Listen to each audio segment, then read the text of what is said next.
ಹುಟ್ಟಲಿಕ್ಕೂ ಸಾಧ್ಯ ಇಲ್ಲ, ಹುಟ್ಟೋದೂ ಇಲ್ಲ, ಹುಟ್ಟೋದೂ ಇಲ್ಲ.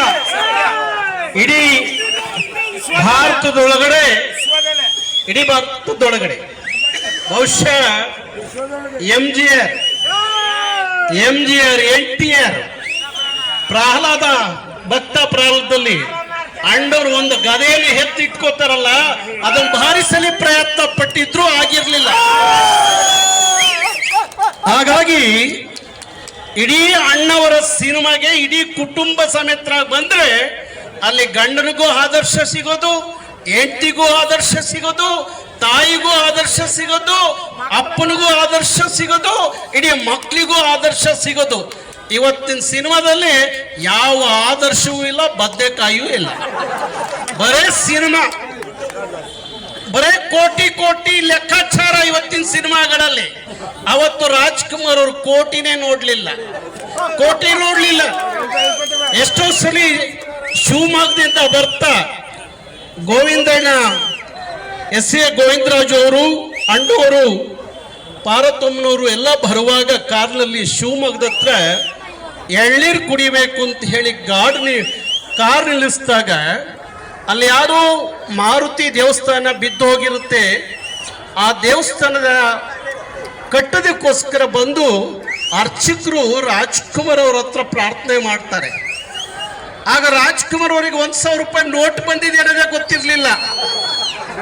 ಆಗ ಹೇಳ್ತಾರೆ ಅಣ್ಣವರು ಗೋವಿಂದರಾಜ್ ಅವ್ರಿಗೆ, ಒಂದು 20,000 ಕೊಟ್ಬಿಡಪ್ಪ ದೇವಸ್ಥಾನ ಕಟ್ಲಿ ಅಂತ.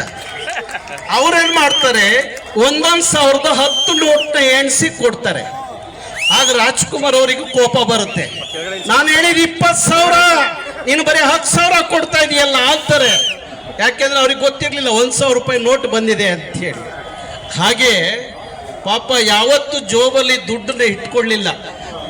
ನನಗೆ ನಮ್ಮ ಸಿದ್ದೇಶ್ವರ ಸ್ವಾಮೀಜಿಗಳು ಅಣ್ಣವರು ಒಂದ್ ಕಡೆ ನೆನಪು ಬರ್ತಾರೆ. ಸಿದ್ದೇಶ್ವರ ಸ್ವಾಮೀಜಿಗಳು ಒಂದು ಮಾತು ಹೇಳ್ತಾರೆ, ಇಷ್ಟು ದೊಡ್ಡ ಸನ್ಯಾಸಿಗಳಾಗಿ ನಿಮ್ಮ ಶರ್ಟ್ ಅಲ್ಲಿ ಜೋಬ್ ಇಲ್ವಲ್ಲ ಹಾಗೆ ಅಂತ ಹೇಳಿ ಸಿದ್ದೇಶ್ವರ ಸ್ವಾಮೀಜಿಗಳು ಕೇಳಿದಾಗ ಸಿದ್ದೇಶ್ವರ ಸ್ವಾಮೀಜಿಗಳು ಹೇಳ್ತಾರೆ, ನನ್ನ ಶರ್ಟಿಗೆ ಜೋಬ್ ಯಾಕಬೇಕು? ಯಾರೋ ಊಟ ಹಾಕ್ತಾರೆ, ಯಾರೋ ಆಶ್ರಯ ಕೊಡ್ತಾರೆ, ಎಲ್ಲೋ ಊಟ ಮಾಡ್ತೀನಿ, ಎಲ್ಲೋ ಮಲಗ್ತೀನಿ, ಒಂದಷ್ಟು ಧರ್ಮ ಪ್ರಚಾರ ಮಾಡ್ಕೊಂಡಿರೋನಿಗೆ ಈ ಜೋಬಿ ಹಾಕ್ಬೇಕು ಅಂತೇಳಿ. ಆ ಸಿದ್ದೇಶ್ವರ ಸ್ವಾಮೀಜಿ ನಂತರ ಯಾರಾದ್ರೂ ಜೋಬಲ್ ದುಡ್ಡು ಇಟ್ಕೊಳ್ದೇ ಇದ್ದವರು ಭಾರತದಲ್ಲಿ ದೊಡ್ಡ ಶಿಖರಕ್ಕೆ ಏರಿದ್ರೆ ಅದು ಡಾಕ್ಟರ್ ರಾಜ್ಕುಮಾರ್. ಹಾಗಾಗಿ ಬಹುಶಃ ಇವತ್ತು ನಾವೇನಾದ್ರೂ ಊಟಕ್ಕೆ ಕೂತ್ಕೊಂಡಾಗ ಸುಮ್ಮನೆ ತಟ್ಟೆಗೆ ಒಂದಷ್ಟು ಅನ್ನ ಹಾಕಿಸ್ಕೊಂಡು ನಾವು ಕೆಲವೊಂದಷ್ಟು ಸಂದರ್ಭದಲ್ಲಿ ಅನ್ನವನ್ನು ಬಿಟ್ಬಿಡ್ತೀವಿ. ಆದ್ರೆ ಇವತ್ತು ಅಣ್ಣವ್ರು ಕುತ್ಕೊಂಡು ಊಟ ಮಾಡ್ತಿದ್ದ ಬಾಳೆ ಎಲೆಯಲ್ಲಿ ಇನ್ನೊಬ್ಬ ಊಟ ಮಾಡುವಷ್ಟು ನೀಟಾಗಿ ಊಟ ಮಾಡ್ತಾ ಇದ್ರು. ಬಹುಶಃ ಯಾರು ಆ ತರ ಅನುಭವಿಸಿ ಊಟ ಮಾಡ್ತಿದ್ದವ್ರು ಯಾರು ಇಲ್ಲ. ಅಣ್ಣವ್ರು ಊಟ ಮಾಡಿದ್ಮೇಲೆ ಒಂದು ಸಂದರ್ಭ ಯಾರೋ ನಿಸಾರ್ ಅಹಮದ್ ಅವರು ಹೇಳಿದಂತ ಒಂದು ಕತೆ ನನಗೆ.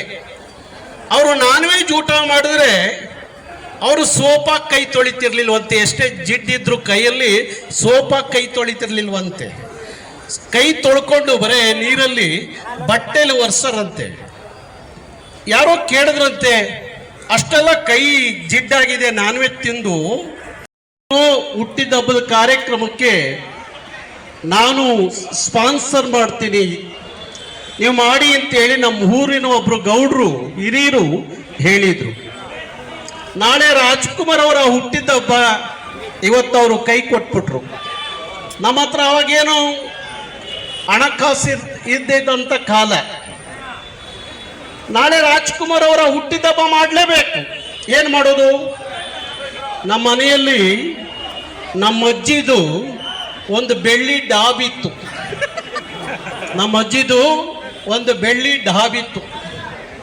ಮನೆ ಗೊತ್ತಿಲ್ದಂಗ ಆ ಡಾಬ್ ತಗೊಂಡೋಗಿ ಅರಸೀಕೆರೆಯಲ್ಲಿ ಮಾರಿ ರಾಜ್ಕುಮಾರ್ ಅವರ ಹುಟ್ಟಿದ ಹಬ್ಬವನ್ನ ಮಾಡಿದಂತ ದಿವಸ.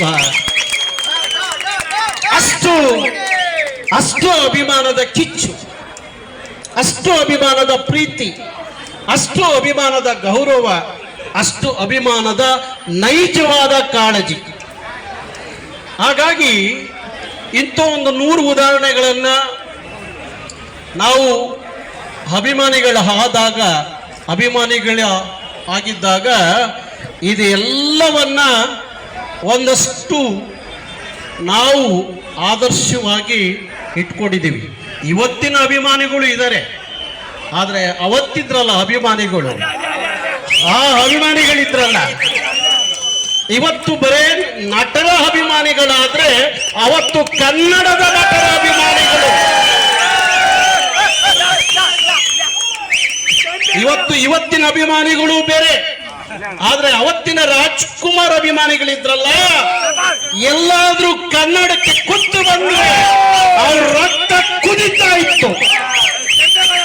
ಬಹುಶಃ ನಮ್ಮ ಅಗ್ರಹಾರ ಅವ್ರನ್ನ ಯಾವತ್ತೂ ಮರೆಯಂಗಿಲ್ಲ, ಪುಣ್ಯಾತ್ಮರನ್ನ ಯಾವ ಕಾರಣಕ್ಕೂ ಮರೆಯಂಗಿಲ್ಲ. ಅವರು ಬಂದ್ರು ಅಂದ್ರೆ ಗಲಾಟೆ ಶುರುವಾಯ್ತು ಅಂತ. ಹಾಗಾಗಿ ಅವತ್ತಿಗೂ ಅದೇ ಕಿಚ್ಚಿತ್ತು, ಇವತ್ತಿಗೂ ಅದೇ ಕಿಚ್ಚಿದೆ. ಅಂತ ಭಾಗದಲ್ಲಿ ಇಂಥ ಕಾರ್ಯಕ್ರಮ ನಡೀತಾ ಇದೆಯಲ್ಲ, ನಿಮಗೆಲ್ಲರಿಗೂ ಕೋಟಿ ಕೋಟಿ ನಮನ. ಕನ್ನಡ ಅನ್ನೋದು ಆಗಿದ್ರೆ ಅದು ಡಾಕ್ಟರ್ ರಾಜ್ಕುಮಾರ್ ಅವರಿಂದ.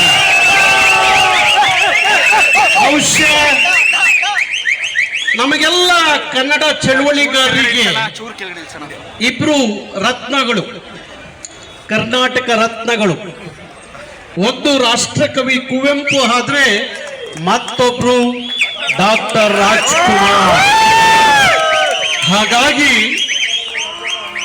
ನಮ್ಮ ಅಭಿಮಾನಕ್ಕೆ ಯಾವತ್ತೂ ಕೊರತೆ ಇಲ್ಲ.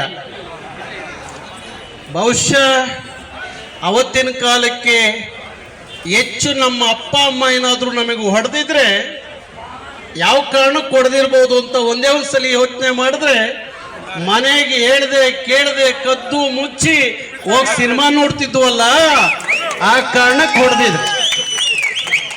ಒಂದು ಕತೆ ಹೇಳ್ತೀನಿ ಕೇಳಿ. ನಾನು 9ನೇ ಕ್ಲಾಸ್. ಡಾಕ್ಟರ್ ರಾಜ್ಕುಮಾರ್ ಅವರ ಭಾರಿ ದೊಡ್ಡ ಹುಟ್ಟಿದ ಹಬ್ಬದ ಆಚರಣೆ.